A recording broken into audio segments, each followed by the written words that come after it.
Ribeirão Preto é hoje um dos mais importantes centros de atividade econômica e cultural do estado de São Paulo. Situada na Alta Mogiana, a cidade foi fundada aos 28 de março de 1853. A excelência de suas terras transformou Ribeirão Preto na verdadeira capital do café, quando o sábio fluminense Dr. Luiz Pereira Barreto introduziu na região a cultura do café tipo Bourbon brasileiro. O Museu do Café Frederico Schmidt, idealizado e realizado pelo professor Plínio Travassos dos Santos, foi instalado em Ribeirão Preto aos 26 de maio de 1957 em pavilhão especial.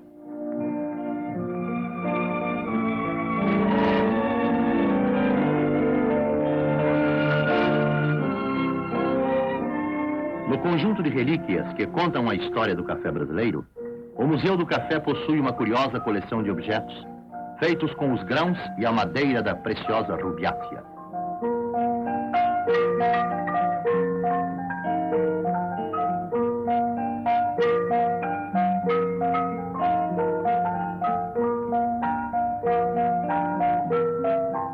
O patrimônio do Museu do Café é enriquecido por uma série de miniaturas de veículos de tração animal, ainda hoje usados nas lavouras das zonas montanhosas.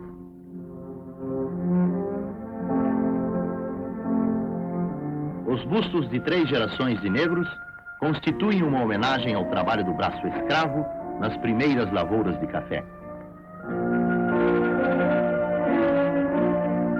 Um grupo de 3 metros de altura esculpido em Jequitibá, mostrando uma família de imigrantes, representa a homenagem ao colono italiano, fator importante na história do café no Brasil.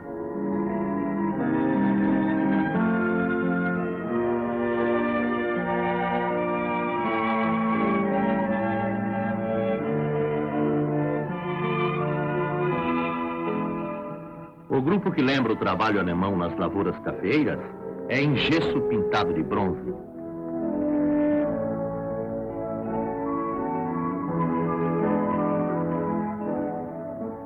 Henrique Dumont, o primeiro rei do café. Francisco Schmidt, o segundo rei do café. Jeremia Lunardelli, rei do café, em 1959. Francisco de Melo Palheta, que introduziu o café no Brasil.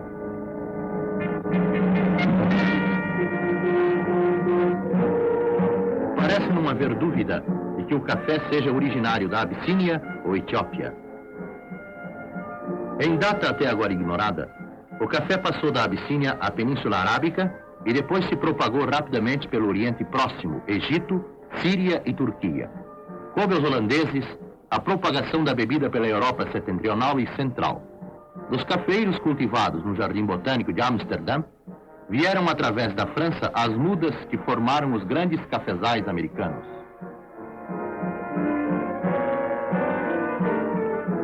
Os franceses escolheram a Martinica para campo das primeiras plantações, que logo se propagaram por todas as Antilhas. Das Antilhas, o café foi levado à Guiana Francesa e daí, em sementes e mudas trazidas por Palheta, o café entrou pelo norte do Brasil, onde não encontrou condições favoráveis a uma grande cultura.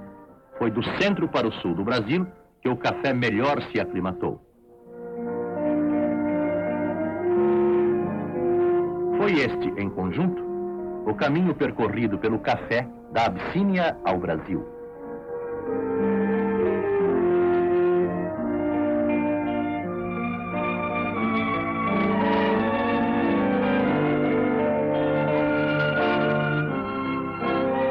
A invasão cafeeira nas terras fluminenses tomou 2 rumos principais no começo do século XIX. O do norte, com as grandes lavouras de Vassouras, Valença e Paraíba do Sul.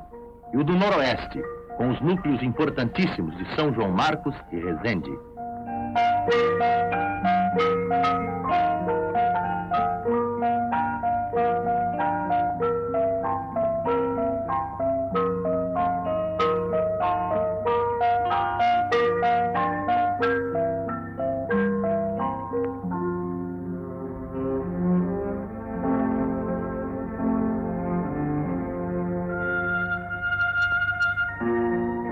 Na cidade de Resende, que foi um dos centros cafeeiros da época, erigiu-se o maerma Luiz Pereira Barreto, criador do café Bourbon brasileiro e introdutor desse tipo na zona de Ribeirão Preto.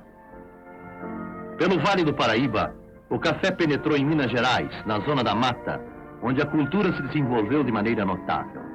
Como acontecera no estado do Rio, criaram-se as grandes fazendas de café, com a nobreza rural latifundiária sustentada pelo braço escravo.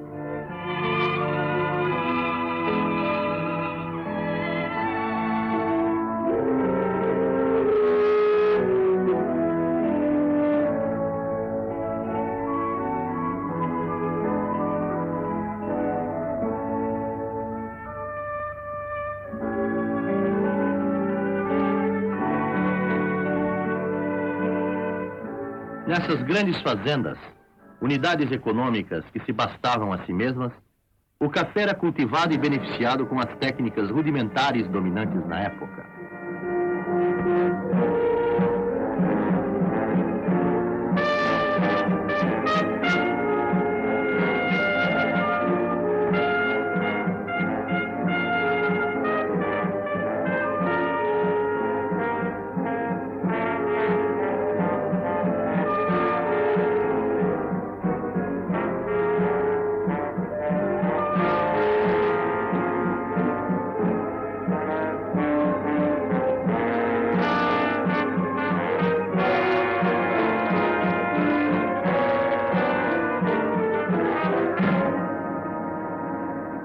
Nos primeiros anos, o beneficiamento do café era dos mais precários, feito pelos mais primitivos processos. Em pilões isolados ou construídos em série, turmas de escravos se revezavam dia e noite na árdua tarefa do beneficiamento. Em muitas fazendas, o café era descascado pelo pisoteamento de bois. Além desses processos, havia ainda os chamados monjolos de rabo, de tração animal e instalados em diversas séries de três.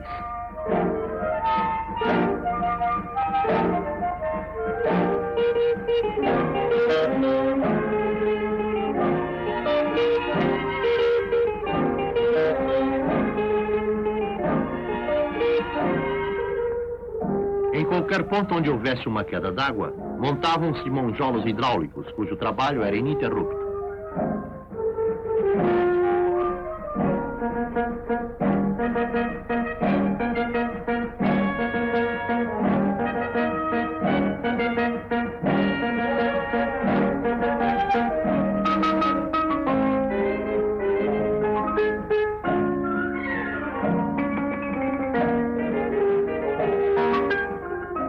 Em muitas fazendas, os monjolos hidráulicos eram protegidos por telheiros que permitiam o funcionamento com qualquer tempo.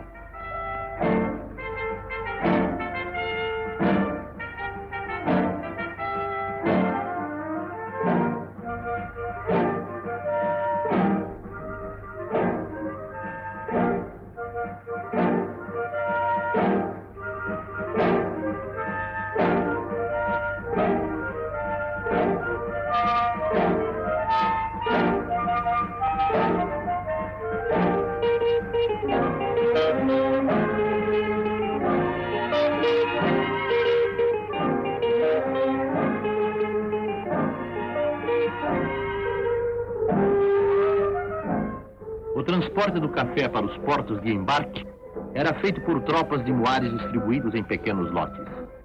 Qualquer outro meio seria impraticável nos longos e acidentados percursos da preciosa carga, dos centros de produção aos pontos de escoamento. Tropear era atividade de grande importância na época, e a ela se dedicavam os membros das melhores famílias.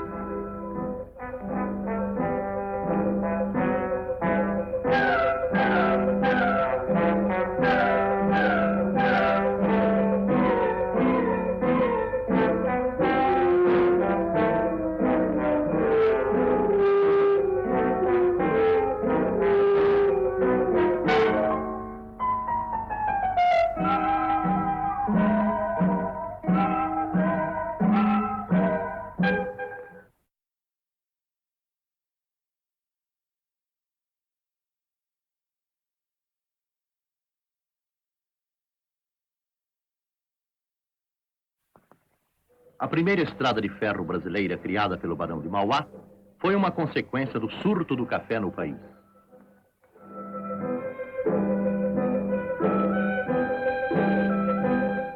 Campinas e os maiores centros produtores de São Paulo foram forçados a promover a expansão das ligações com o litoral. Atualmente, em 1959, esses centros dispõem do que há de mais moderno em rede material de transportes rodoviários e ferroviários, assegurando assim o rápido escoamento do produto para os portos de embarque.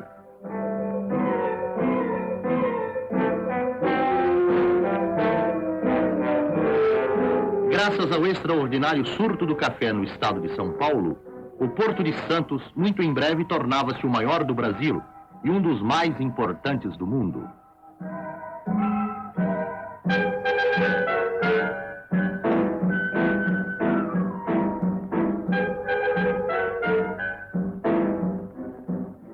A capital do estado de São Paulo é o milagre das terras roxas que construiu no Planalto Piratininga o maior centro urbano do país e uma das metrópoles industriais de crescimento mais rápido do mundo.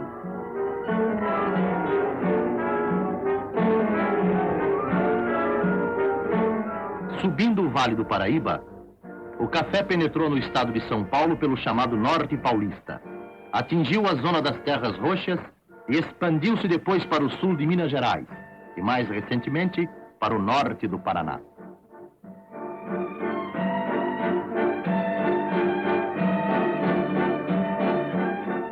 Existem hoje no Brasil inúmeras entidades oficiais e particulares onde a cultura do café é pesquisada com todos os recursos técnicos e científicos.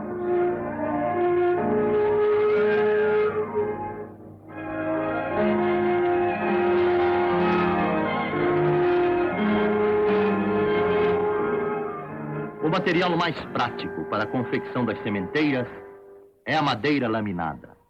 A boa semente é um fator decisivo na formação de uma lavoura altamente produtiva. De 40 a 60 dias após a semeadura, as sementes começam a emergir do solo e, dado seu aspecto, tomam nomes curiosos. Palitos de fósforo e a chamada orelha de onça.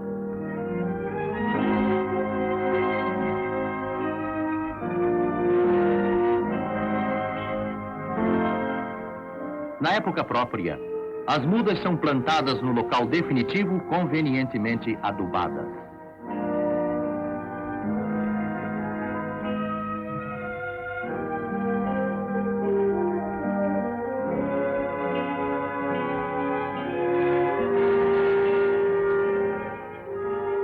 A distância entre os pés de café deve ser de 2,40 metros.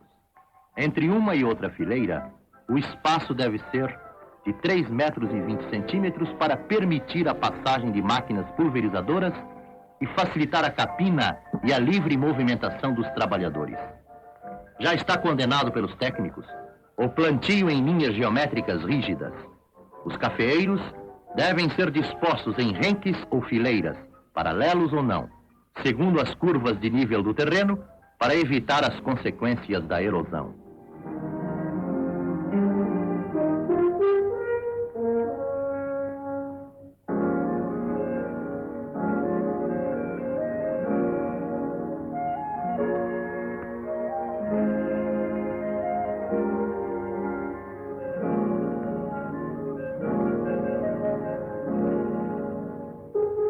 O combate à broca e às outras pragas é uma providência que não deve ser descuidada.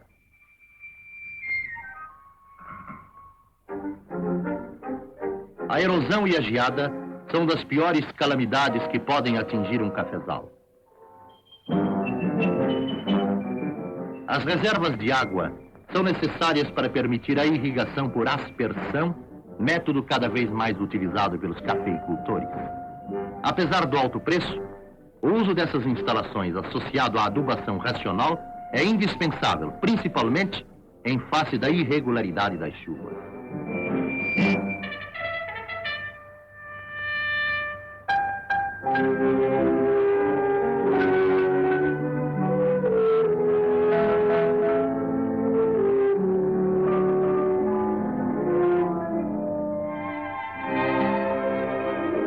A floração dos cafezais é um espetáculo de grande e rara beleza.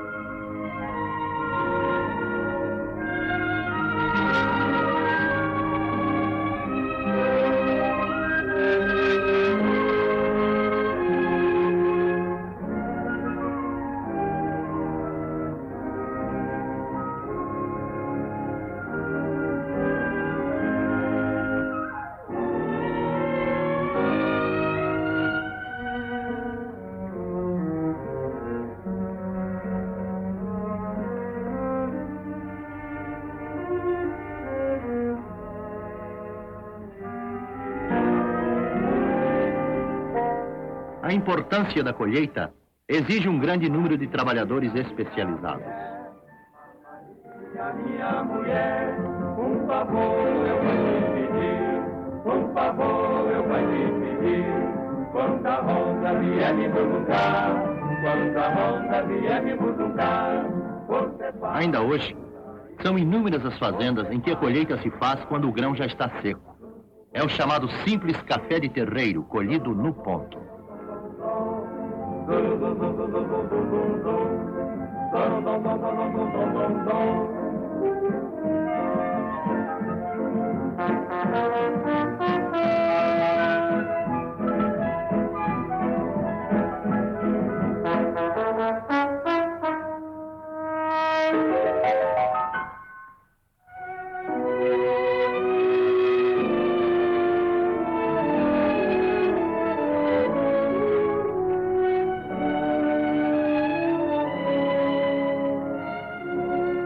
O café é automaticamente lavado no percurso através das canaletas, do cafezal ao terreiro de secagem.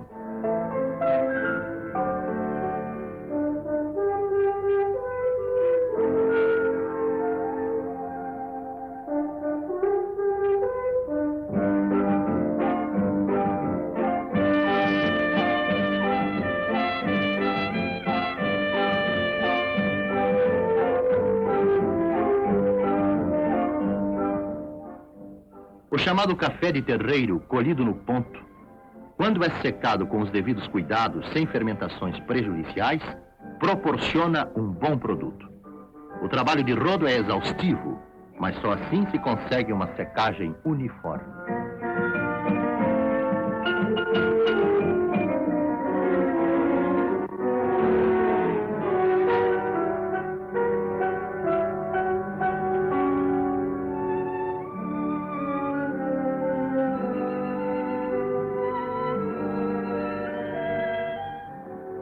A produção de cafés de alta classe é fator decisivo na conquista e conservação dos mercados.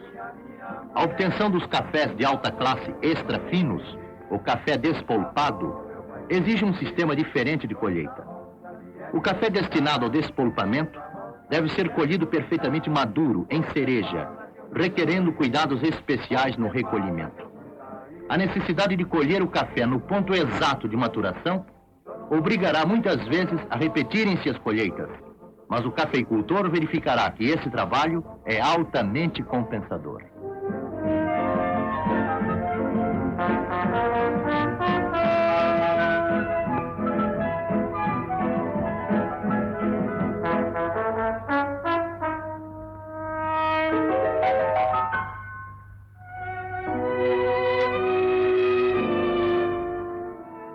O despolpamento deve ser feito logo após a colheita, para evitar que o grão murche ou fermente.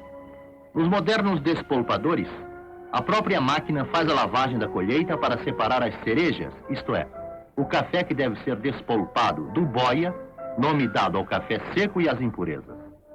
Em seguida à lavagem, as cerejas selecionadas passam por peneirões e sofrem então o processo de despolpamento, que consiste em destacar da polpa os grãos.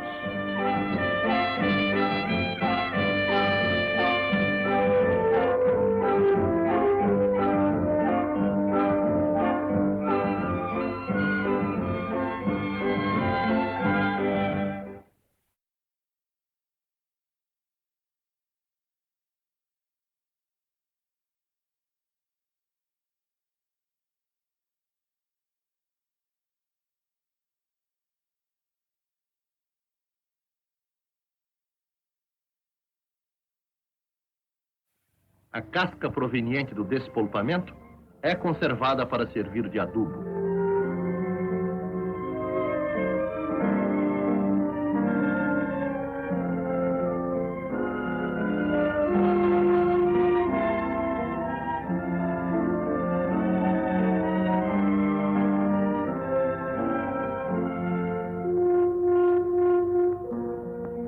O café despolpado é lavado e batido com rodos, em tanques com abundante água corrente, para eliminar toda a camada mucilaginosa, polpa aderente ao pergaminho.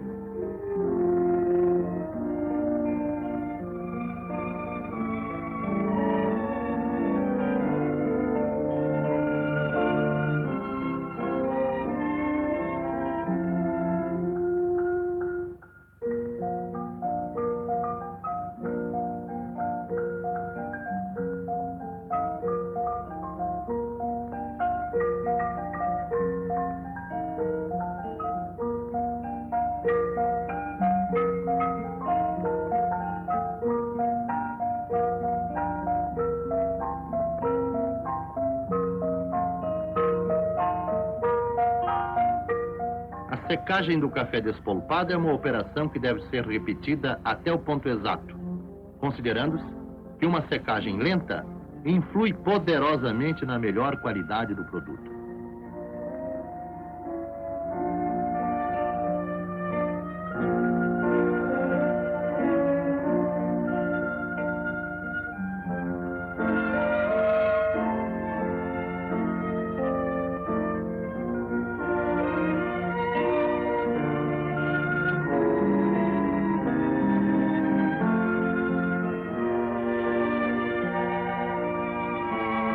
Nos processos de beneficiamento, a ciência e a técnica substituíram os velhos monjolos, pilões, carretões e outros meios arcaicos pelas modernas máquinas cada vez mais eficientes, já fabricadas no Brasil e exportadas.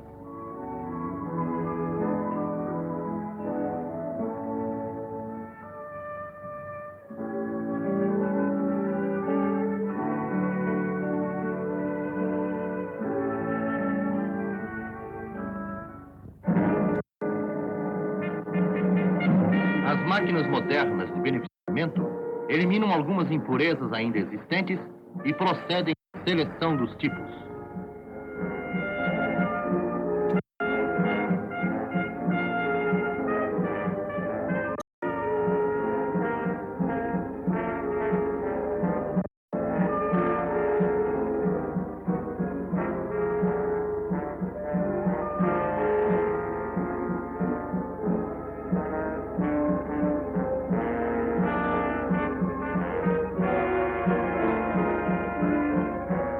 Pelo número de defeitos apresentados, o café é classificado em tipos.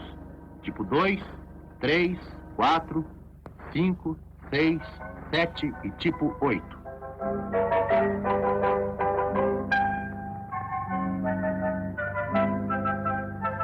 A última fase do beneficiamento é a catação. Para essa operação, já existem máquinas especiais que realizam o trabalho equivalente ao de 100 operários.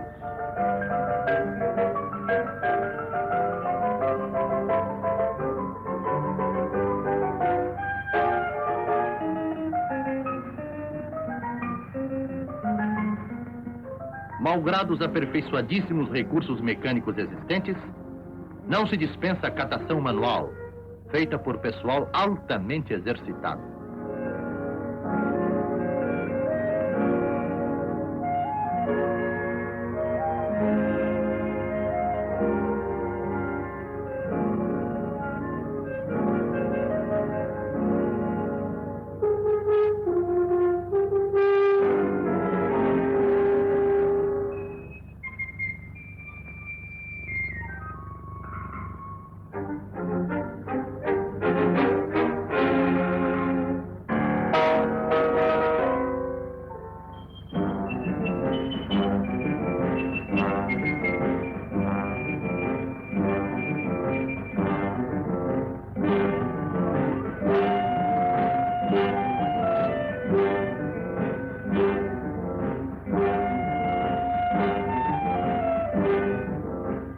Os grandes exportadores, que adquirem café procedente de várias regiões, possuem modernizadas instalações de rebeneficiamento, que selecionam os vários tipos da rubiácea exportável.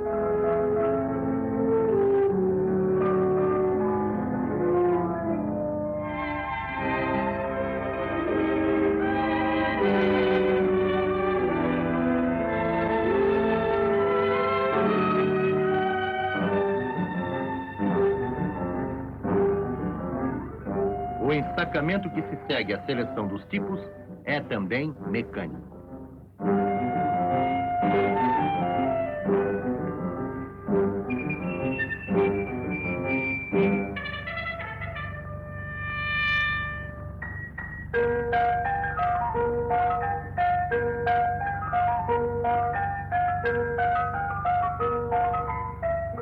O café produzido no Brasil tem dois destinos: o consumo interno e o consumo externo. Nos portos e no momento de embarque, o Instituto Brasileiro do Café exerce uma rigorosa fiscalização do produto a ser exportado. De cada partida são retiradas amostras que se destinam à perícia para a conferência do tipo acusado pelo exportador e enviadas ao Instituto Brasileiro do Café para os diversos exames dos técnicos.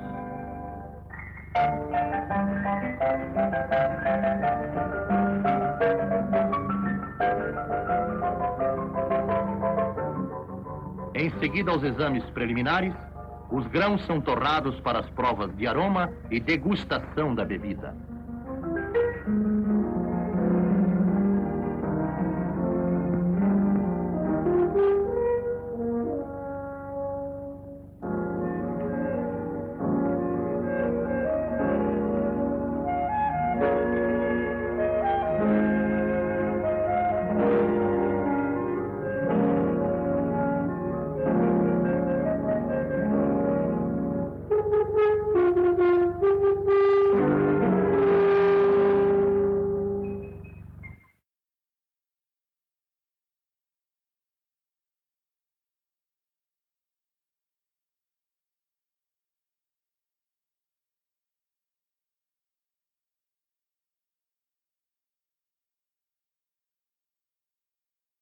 No imenso giro dos negócios que envolve um dos maiores comércios mundiais, a participação do Brasil cresce dia a dia.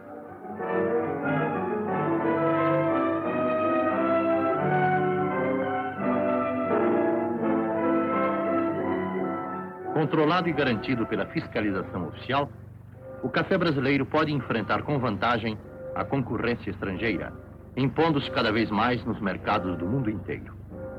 Os Estados Unidos absorvem 2/3 do café consumido por todos os países do mundo e não cobram direitos de importação. O maior consumo de café per capita no mundo pertence à Escandinávia, notadamente à Suécia, apreciadora do produto extra fino. A Alemanha é a maior consumidora do nosso café despolpado. Os Estados Unidos consomem quase que exclusivamente cafés finos que o Brasil produz no sul e oeste de Minas, em São Paulo, no Paraná e em Goiás. A zona do Pacífico é o mercado mais exigente. A Finlândia, que forma ao lado da Alemanha e da Suécia, entre os nossos maiores compradores europeus, é, ao contrário, consumidora quase exclusiva de café chamado de Bebida Rio, produzido na zona da Mata e Norte e Nordeste Mineiro, e nos estados do Rio e Espírito Santo.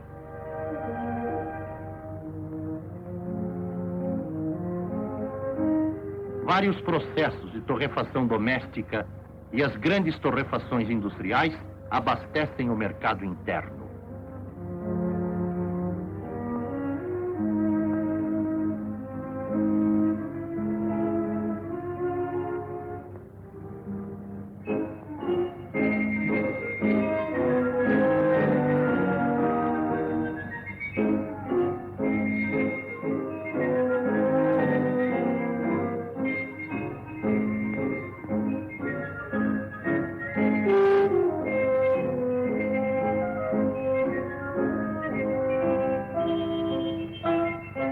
O café em pó, fornecido pelo Departamento de Propaganda do Instituto Brasileiro do Café, traz no invólucro as instruções para o preparo de uma boa bebida. O pó deve ser renovado de 10 em 10 dias e conservado sempre em vidro ou vasilhame esmaltado. Para cada xícara pequena, deve-se usar uma colher das de sopa bem cheia de pó.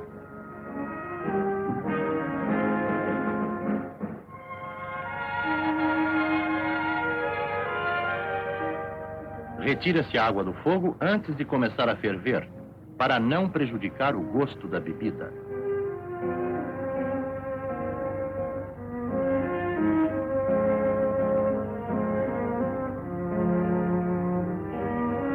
Em seguida, a panela é novamente levada ao fogo até levantar a fervura.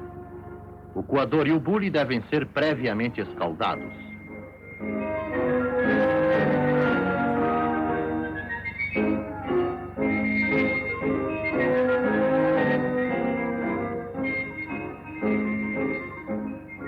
Para facilitar a filtragem, separa-se a pasta das paredes do coador com uma espátula de madeira.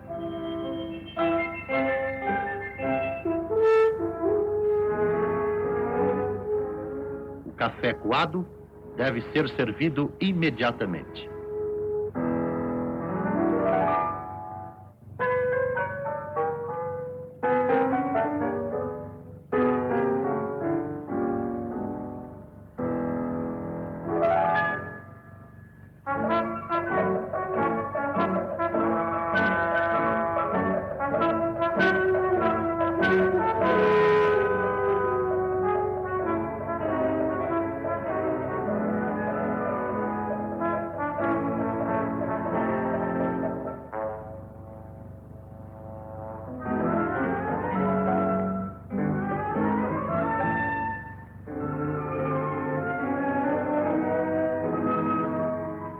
A quantidade de estabelecimentos espalhados por toda parte servindo café ao público e o movimento dessas casas atestam a predileção do povo pela deliciosa bebida.